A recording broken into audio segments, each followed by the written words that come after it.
Hi, my name is Deanne Barr, and I write books of sex, suspense, and satire.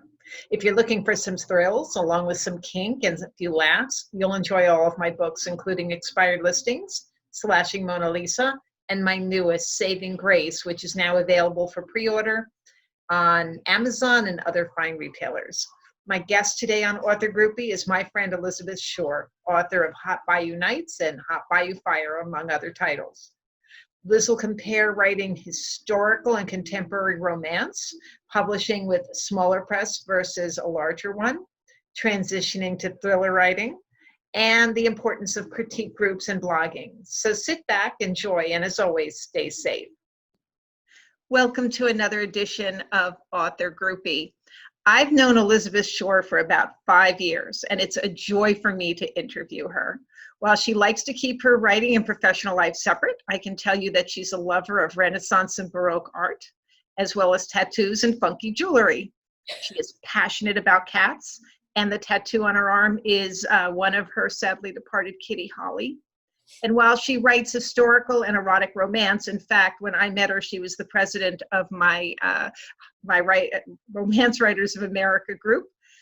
She loves reading mysteries and thrillers and even horror like Stephen King. And while she's too modest to admit this, she is one of the keenest editors and critique partners I've ever known. So welcome to Author Groupie, Liz. Thank you. I am happy to be here. I want to jump in and ask you to tell us all about your new release, Hot Bayou Fire. Can you give us a little idea of what it's about? Yes, I'm happy to. And I have to say, I'm really excited about this book coming out. It's been a long time. It was 6 years from the time Hot Bayou Nights came out to Hot Bayou Fire, and they are standalone books. I had a couple of books published in between, but still, it does feel good to get this one out. So this book came about. I continued with the Bayou theme. I've never actually been to the Louisiana Bayou, so I hope I got the authenticity right. I have gotten some comments that it feels like people are in the Bayou, so I think that's good. I find the Bayou very sexy and sultry, and it just seemed like a great place to have a romance.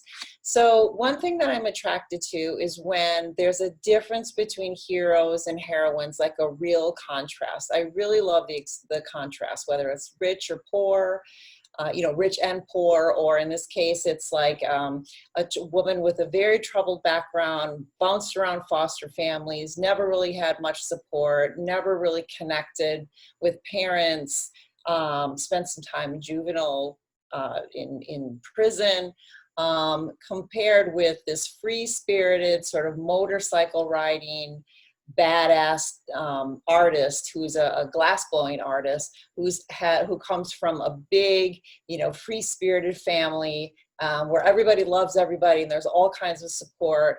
And so they have incredibly different backgrounds and even their physical characteristics are different. He's a huge, big guy and she's this tiny little tech. She's an IT professional. So I have somebody with the IT background, and then I've got an artist, and they have, they meet, they have a relationship, of course, since it's a romance.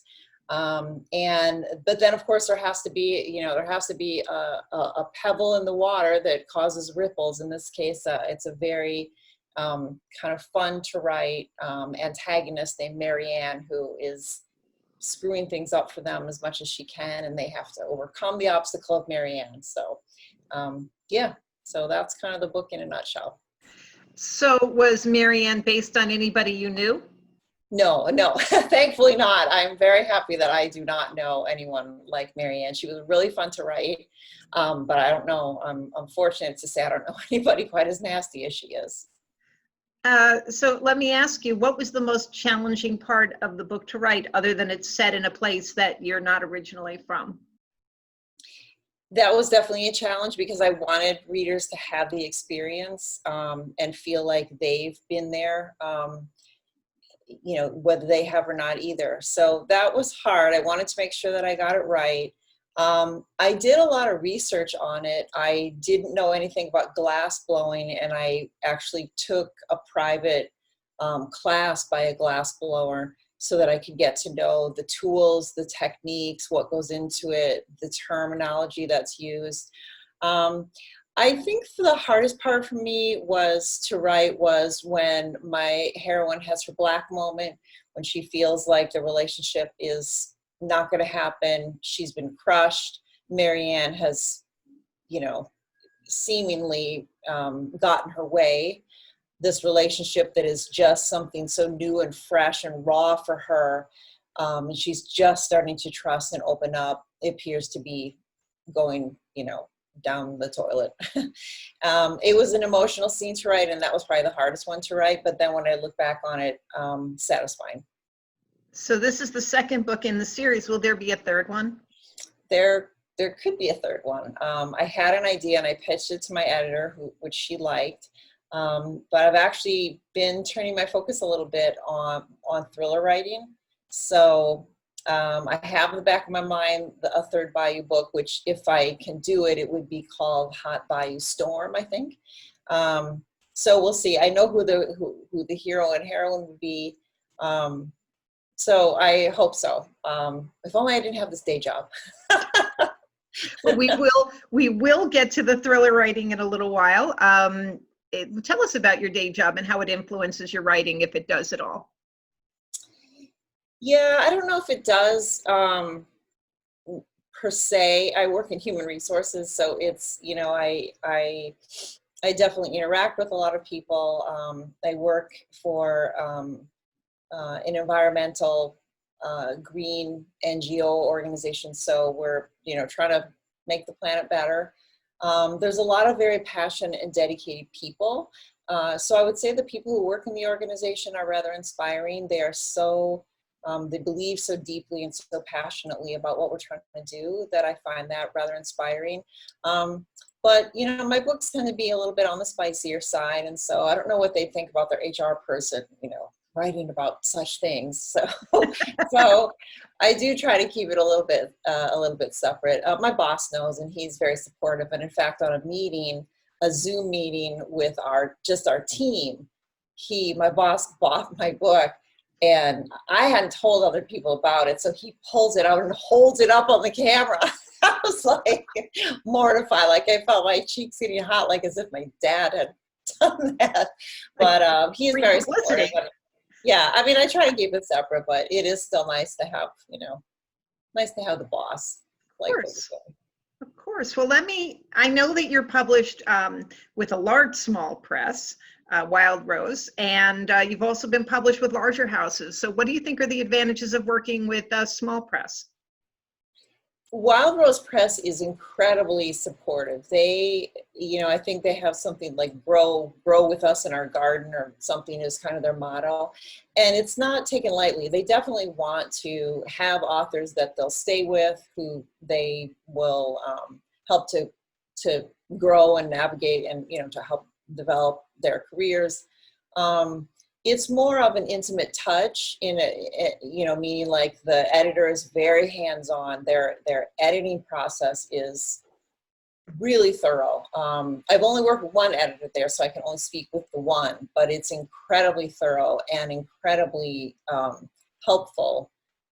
The suggestions that the editor gave me, I mean, you know, you're not going to agree with everything, but they were incredibly helpful. And they really, I think each book that she's done, and this is my third one with Wild Rose, has made me a stronger writer. I published also with HarperCollins, their Impulse line. That was, you know, it was kind of exciting to say that was my publisher, but the truth of the matter is it was a highly different experience. And it was a little bit like, you know, out goes the book, and if it doesn't do well enough, then they, you know, I would never badmouth it. You know, the experience was just fine, but it wasn't so like nurturing, if you will. And so, you know, if you don't want that, then maybe a big publisher is better for you. Obviously, they have more reach, they have more distribution, they have more sway. But I like the Wild Rose Press. It's not too small, you know. It's like you said, it's one of the like larger small publishers. Yeah.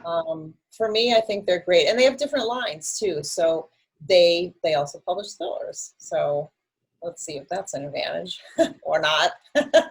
Well, I know that you've written historical and contemporary. What's different other than the time? I think kind of the truth of the matter is I kind of switched over into contemporaries after doing nothing but historicals for many years.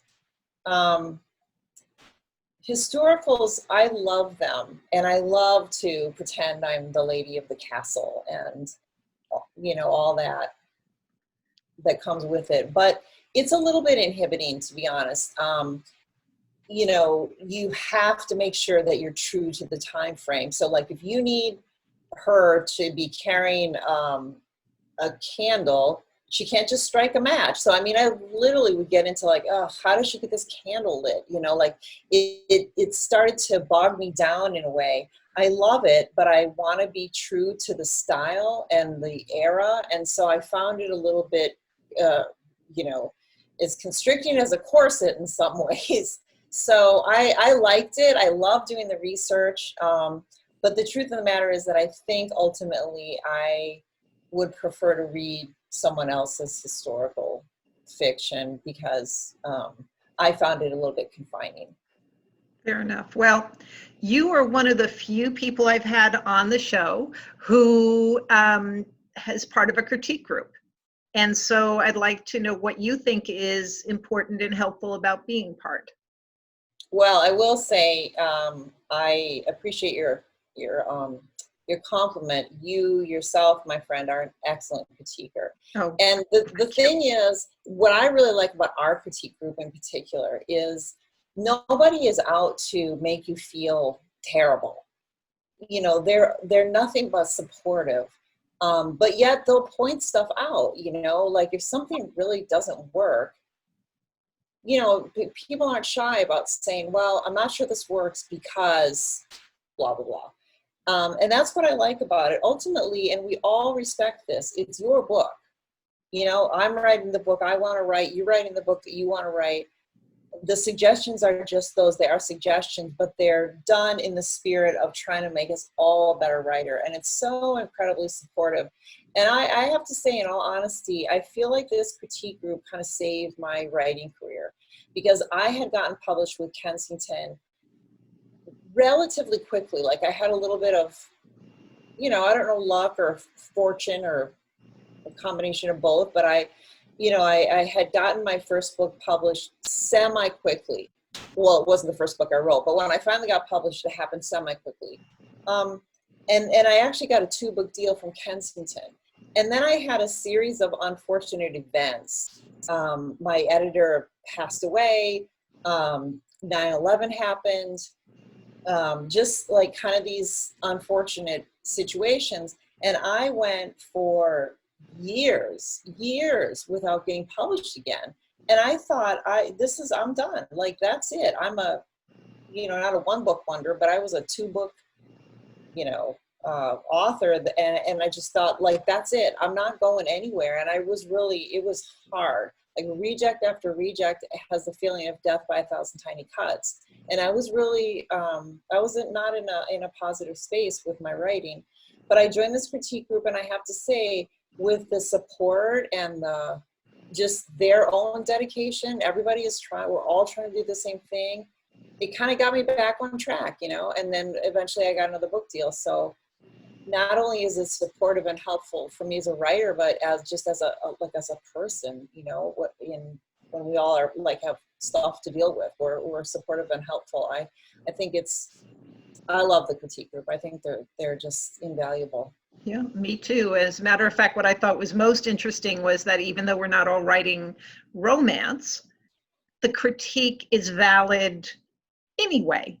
Yeah. People shouldn't say, oh, I can't be part of this because I'm not a romance writer. Well, the point is that good writing is good writing. Yeah, agree 100%. Yeah, if the plot is straying, it's good to have somebody who's not afraid to tell you. And I think that you have to be okay with tough love. Yeah. And that's just the way it is. You have to be okay with somebody telling you it's not working, and it's not an easy thing. For people out there who are thinking about a critique group, you have to be open to that. Yeah. And you have to find the right group too. I mean, if you find a group that just you're not jiving with, then move on and find a different group. I'm not saying it's not helpful to have everybody say, you walk on water. I mean, that's not helpful. If your book is like, if the pace is slower, or the characters aren't believable, or whatever, your prose is dreadful. That's not helpful to you. So, but if you find the group that you really connect with, agree 100%. I mean, like, I don't read sci-fi, for instance, or Westerns, but I feel like if somebody was presenting a Western, we would still have, I would hope, valuable feedback for them. We could still think about dialogue and pacing and, just like, are they utilizing a sense of smell and taste? And do I feel like the dust is getting into my mouth and I'm seeing the setting sun and I have my cowboy hat on and I'm seeing I'm seeing a pony, distance, whatever it is, I feel like we could still say something about it, even though I'm not a reader of Westerns or sci-fi. One of my favorite memories was the 15 minutes we spent arguing about the model of cars one of your characters would have. Yeah, I remember that. I know. Like, this is a red truck? I know. I remember that very clearly. It was funny, but yeah, I mean, we've had some good laughs too. I will say that, and it's a great group and lots of good snacks. Yes, many snacks. Many snacks. So you also used to be part of a cooperative blog called Lady Smut, which is a great name. What do you think are the advantages of blogging as part of a group, and did you feel that the blogging helped you market yourself and your brand? Well, it's a good question. So being part of a group was great because, sometimes you have a deadline or you don't feel well or you're on vacation or whatever, sometimes it's like, I don't have a submission this week, but we could still get fresh content because other people would say, oh, I'll take your spot. Like I'll slap something up there. So that was useful. So being part of the group had a lot of advantages. I think very few disadvantages. It wasn't like I felt, I'm never getting my 15 minutes in the sun because other people are taking up too much space on the blog. No, not at all. Part of a group, there may be group decisions that you don't necessarily agree with, but I mean, for the most part, for me, there wasn't. I ultimately don't know if it really helped my book, to be honest. It's hard to say. I don't have like hard data to back it up, but I just didn't see, I mean, like, we would promote each other's books, and if we had a new book out, we'd have it up on the blog and we would talk about it and put links up, and I don't know, the support was great. And certainly it's, writing is like a muscle. You have to keep using it to keep it strong and fresh. And so that demanded that I kept writing. Ultimately, did it help me market my book? I don't know. But it was a great experience. I mean, we did it for 5 years. And then I think it was kind of like, that was, Lady Smut had kind of like, that was the life of it. And, things changed. One of our members got divorced. Just things happen. So ultimately we don't have it anymore. But I would say it was a great experience. You just kind of have to know what you're getting into, because it's a little bit like a baby. You can't just leave it alone for a while if you don't feel like taking care of it. You have to keep like feeding the baby. You have to. Where I went wrong.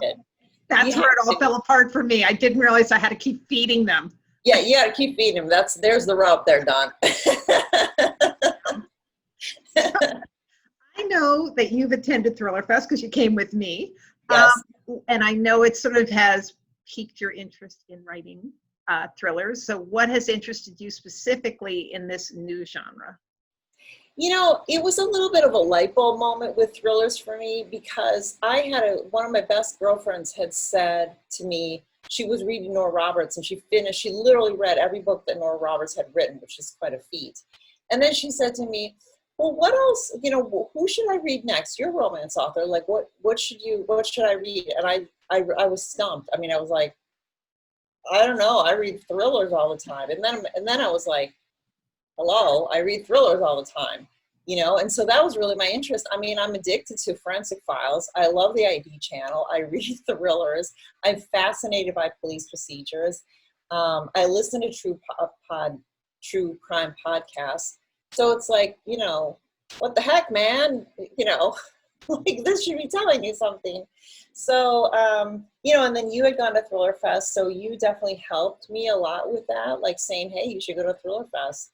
Um, so it was, so I don't know if there was something that like piqued my interest per se, but it was just I started gravitating toward that. I used to read romance, like I gobbled it up like other romance authors, and I still love romance. It's not like I don't like it. I do. I adore it, but I've just kind of, you know, moved on to thrillers, at least for the time being. So I know that you have some connections to Scandinavia. Do you have any affinity to the Scandinavian authors like Joe Nesbo or Stieg Larsson or even Henning Mankell? Yeah, I do. In fact, Henning Mankell was the first one I read, and I love his books. He died not too long ago, and I was like genuinely bummed because I really like I really like his work. Jon Espo also is the same. You know, the Scandinavian crime thrillers I think are great. And I know that, you know, specifically for me, I know Finland really well, and so it's just, you know, like that cold and dark, and I don't know, there's something kind of thrilling about that too. So I like I do like them a lot. We've never actually talked about that, but yeah. That's what these interviews are for. Who knew? Who knew? Yeah. Do you read any of them, Dawn? Yeah, I'm a big Harry Hole fan. I like that. Yeah. And I love the Millennium series. I haven't read the new ones that Stieg Larsson's follow, I guess not a predecessor, it's a whatever, who came after him. Yeah. Words escape me. Yeah. Yeah, what is that? His subsequester? I don't. Yeah. Well, I haven't read those. I own them because, you know, I own every book in my Kindle. I haven't read them all. But no, I do enjoy them. Tell us what you're working on next. So I'm working on Thriller. It's my first one, and it's a switch. I have to say, it's the writing is different. I worry a little bit, like, does this sound like a romance? I want to make sure that the pace matches the pace, the dialogue, even the word choices. It matches what I'm writing. So what the thriller that I'm working on right now has to do with illegal organ harvesting. So it's in the category of domestic thriller, like Gone Girl or Girl on a Train. It's like, you know, kind of suburban woman, you know, seemingly in a good marriage, and then something goes bonkers, and, you know, she's thrust into this situation that she never imagined. It doesn't have to be a woman. In my case, it is. But again, with the contrast, the woman, the main protagonist in this is a woman who has immigrant parents. One of her father has passed away. She has a mother who's an immigrant. She grew up in a very poor Kentucky hometown, you know, sort of Nowheresville, Kentucky. Ended up marrying a man who's very, very wealthy. He lives in Wellesley, Massachusetts. He's a doctor. He's the head surgeon at a hospital. She is in this community where she really doesn't feel she knows what the heck she's doing. She's trying to fit in and trying to be a wealthy Wesleyan, and she is, but yet she's, you know, sort of got this other side to her. And she stumbles upon an illegal organ operation, and that puts her in a lot of danger. And of course, to add to the mix, her mother will need to have an organ transplant. And so, Yes. It's a great concept. And so how do you those deal watching, with I've heard some of it, and it's excellent. She has nothing to worry about. Thank you. I hope. Not romantic at all. From your lips to those ears above, Dawn. Well, going back to your old life and the new release, would you like to read a few pages from Hot Bio Nights? I'll read the little teaser. So Sure. then that will kind of give people a little bit of flavor of you know, what's going on here. So my hero's name is Chase. The heroine's name is Autumn. And this happens quite close to the beginning. So I'll just read for you the teaser. Autumn, hold up, a male gravelly voice said. A few quick strides of those hunky muscled legs, and Chase stood 2 feet away. His black t-shirt was damp from the heat and clinging like a shadow to his powerful chest. As he stood before her, he stuffed his hands in his jean pockets, the casual movement causing a ripple along his mammoth biceps. We should talk. A light sheen of sweat coated his brow. A faint scent of leather drifted off his skin. Ah, ... She fumbled to recall his question, licking her suddenly dry lips. Grab a beer? He swiped a hand across his forehead. It's hotter than hell in here, and I could sure use a cold one. It's close enough to happy hour, right? Ooh, Autumn hesitated. Her bad idea radar kicked into high gear. With the way Mr. Artist made her body rub like that big old Harley of his, disaster seemed right around the bend. Still, with the sweltering temps outside, a cold beer sounded like heaven in a bottle. Maybe just one. Come on, follow me in that little sports car of yours. I know just the place. Autumn gazed after him, the view from behind more than she could resist. Man, oh man, the way those jeans clung to his nice, tight ass. Her heartbeat thudded against her chest like a heavy metal drummer on steroids. This wasn't good. Love it. That's the teaser. It's excellent. It's a great teaser. It's a great book. I mean, I've read the book. I've heard it read, and it's excellent. So people should definitely pick it up. It is Hot Bio Nights, and pick up the first one too, Hot Bayou Fire, both by Elizabeth Shore. Liz? Hot Bayou Fire is the one that just came out. Oh, I'm sorry. That's okay. Get them both. Yes, get them both. So thanks for joining me. Been a pleasure. Thank you. As we hang out in our libraries, our virtual libraries. That's our dueling libraries. I wish you best of luck with all your books and all your writing and the thriller, and please stay safe. Thank you. You too. Thanks, Dawn.